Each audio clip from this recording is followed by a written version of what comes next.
Okay, so I am going to start a video. I'm down in Texas visiting my sister, but she went to go pick up her niece. And I have to be alone when I do these things in order for my brain to work properly. But last night, I decided that I knew what I was going to talk about for this next one. So I wanted to do it before I lost it. And what it is, I want to kind of continue on that theme of tools, right? Tools in our tool belt and things that we can do when we are fighting against a mental illness and working on living that healthy life. So one of the tools that I have that will sound so obvious that I don't think it's as obvious as it sounds, at least for me it wasn't, is forgiveness, right? So the power that is in forgiveness is pretty spectacular when you really learn how to forgive. Because I think that often with things that require forgiveness come emotions that are heavy, anger and hate and grief and all of these things. Guilt's a huge one. They carry with things that usually require forgiveness, carry with them these emotions that can weigh us down, and sometimes we don't even know. And so with those heavy emotions come other things, and come sorry, my sister's dog. She made me lose my train of thought. So I will remake this video. Or actually I'll stop it and I'll come back. Okay, I'm back. So what I was saying is when we're carrying around those heavy emotions, it makes it easier for us to fall victim or play victim and make those decisions when we're fighting this mental illness, the bipolar and the borderline personality disorder. It makes it easier to give in to that stuff because we're already carrying the weight of all these other things. We don't necessarily have the endurance or the strength mentally, if you will, to fight off the things that we do, because we're carrying all the weight of the unforgiven people in our lives. But most importantly is the forgiveness that we need to give ourselves, right? So I mentioned in a previous video, for me personally, that my freedom truly began when I learned how to forgive myself for all of the things I did when I was broken and when I was hurting and when I was untreated and sick. And there are times, if I'm going to be honest, there are times that it creeps back in. For example, I was married. I was married when I was 20 to a very, very special person. And I did him real dirty. And he didn't deserve it. And he was my first love. And it was hard. It was hard. It took me probably 8+ years to let go of the anger and the hatred that I had towards myself for what I did to him, and accept that I can't change it.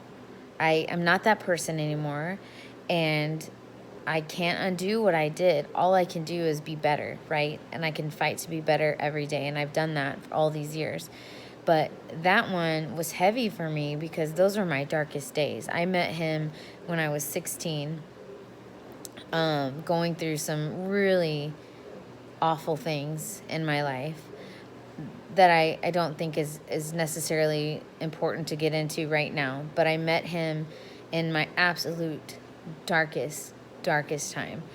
And he was amazing, but nobody should have to do or deal with the things that he had to deal with, especially the emotional blackmail that I continuously did to him, which I will talk about emotional blackmail in a whole nother video because that's a whole conversation in itself. But it took me a long time to recognize that I'm not that person anymore, and I can't undo what I did, and it doesn't mean that it was right, and it doesn't mean that it didn't happen. But there has to come a time where we learn to let it go, to find some peace and accept that I suffered enough. I suffered enough for all the wrong that I did. And I don't have to suffer my whole life because I made mistakes. And that's something that I think so many of us have trouble doing. We live in guilt for these mistakes that we make.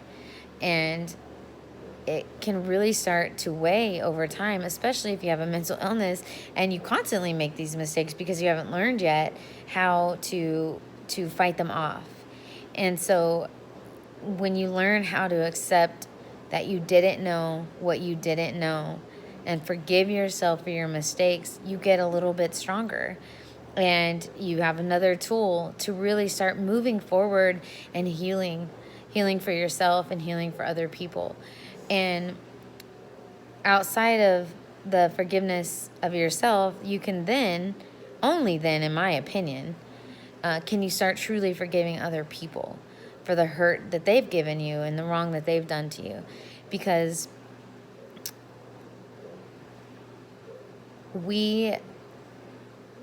I lost my train of thought again. It is hard to do this out of my element. What I was trying to say is once you learn how to forgive yourself and learn how to do that, it's easier to forgive all those other people that have hurt you in your life.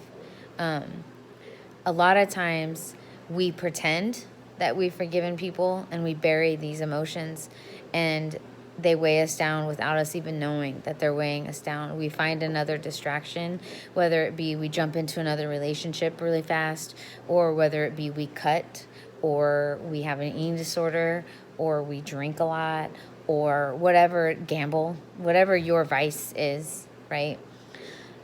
A lot of times we hide our hurt and these things, guilt, we hide them behind other things that make us happy or that help us hide from how we truly feel. And it isn't until you let it go and face it that you can really truly forgive, in my humble opinion. So for example, my mom, my biological mom, I had a lot of anger towards her for most of my life. And when I reconnected with her, I guess I'm going to have to share with you my whole story, but we were estranged for a long time because she gave us up for a while. But when I reconnected with her in my 20s, I was mean to her. I would just thrash her verbally because I hated her almost, but I loved her because that's what I was supposed to do. And she's my mom. But the things that I would say to this woman, because I was carrying it all. After all those years, I was still carrying the rejection and the abandonment and all of those things. And it was not until I learned that I don't have to be mad at her anymore because I'm okay. I made it. I am healthy and I'm happy and I'm okay. And she didn't know what she didn't know. And she couldn't have done any better than she did because she is who she is. And so I say that cautiously because you don't want to make excuses for people, right? And you don't want to negate bad decisions. And so I'm not saying let people walk all over you. There's a difference in forgiveness and being a doormat. And for me, learning to forgive her and accept that she did the best that she could with where she was then, and she is who she is. And when I finally accepted that and decided that I didn't need from her what I thought I needed all those years, I was able to truly let go. And so my point is that in forgiveness, there is so much freedom because you let go. And you can do that. You can forgive in whatever capacity you know how. If you are a believer in God, right? You can use your faith. You can use your faith to help heal. If you're not, you can meditate, or you can journal, or you can do all these things. But one of the things is you have to keep it out of your mind when it comes back in. So what I had started to say, talking about that first husband of mine, even to this day, I've forgiven myself for that. I don't carry it anymore. I used to not even be able to talk about it out loud without just breaking down, because it hurt so bad that I could ever be so selfish and so just mean, I guess, to somebody that I loved, or that I thought I loved, or whatever. It took me a long time to let that go. But even now, it'll try to creep back in and make me feel sad or make me feel bad. But I figured out it's my brain my illness trying to get me into the darkness. And so when I decide that I'm not going to allow that to happen, I say that. I say, I let that go. I let that go. And then I let it go, because we cannot live in this constant cycle of punishing ourselves for mistakes that we made, right? I think when we make mistakes, we need to own them. Please don't misunderstand what I'm saying. Don't misunderstand and say that you can just do whatever you want and have no remorse. We need to own them, and we need to face whatever consequences those come with those choices that we make when we're hurting people or whatever. Forgiveness is separate to me. Forgiveness is separate from owning, and forgiveness is separate from facing consequences. Forgiveness is after all of that, but you can't spend your life being punished. And just like those that have hurt you can't spend their life being punished by you.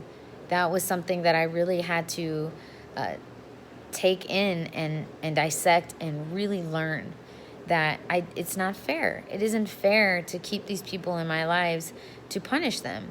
If I want them in my lives and I say that I forgive them, I need to mean it. And that is a mistake that I think a lot of people make, which is why they forgive people and then they find themselves still in this vicious cycle, doing these negative behaviors, because they haven't actually truly let it go. I don't have the answer exactly for how, because I think that that's different for everybody. But my point is, it's something that you should work on. It's something that, if you're somebody that knows that you struggle with some kind of negative behavior, mental illness or not, this could apply to people that don't even struggle with these mental illnesses.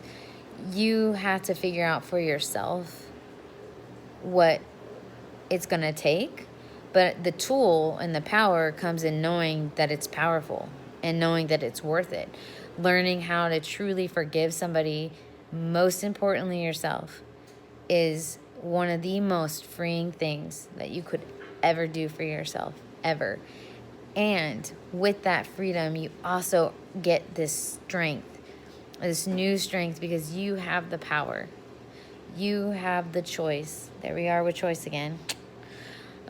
To let yourself be and let yourself move on and let yourself heal. So I recognize that this video is going to be a little bit rocky. I think I'm still going to post it, because this is me. This is who I am. And I honestly think me talking the way I am can really show that I'm not by any means an expert, or I don't have a PhD. I just know what I have lived. And I know that I have been in the depths of disparity and darkness, and I have yet to go back to those places with all of these things that I've learned along the way. And I wish I had a crystal ball back then to see now and learn the things I know now. Because had I learned them, had I known the things I know, I think I might have taken a less tumultuous path. But I digress. And I just wanted to get on here and do that. I may or may not post this video. If I do, neato. If not, I will still bring the same. Oh, baby girl's waking up. I will bring the same information, because I think that it's important. I want to end and reiterate by saying that I am not an expert. I only know what I know. I only know what I have lived and where I was and where I've been. And I wish that I could say, this is how you forgive. Do this and you'll be free. But I don't have that answer, because it'll be different it'll be different for everybody. It might have been my boob. I'm not sure. But it's okay. I'm a mom. But what you need to do for yourself is really spend some time and reflect on anybody in your life that you have forgiven, if you've really forgiven them, or if you're punishing them one way or the other. In other words, do they annoy you because they breathe wrong, because you're actually mad at them about something else? And most importantly, yourself. So I have to cut this video off because she's squirming, but hopefully that made sense. And I'll see you guys again soon with a new video, hopefully with better, with a better frame of mind. It's hard to do this out of my normal element. All right, thanks a lot, and hopefully it made sense. Bye.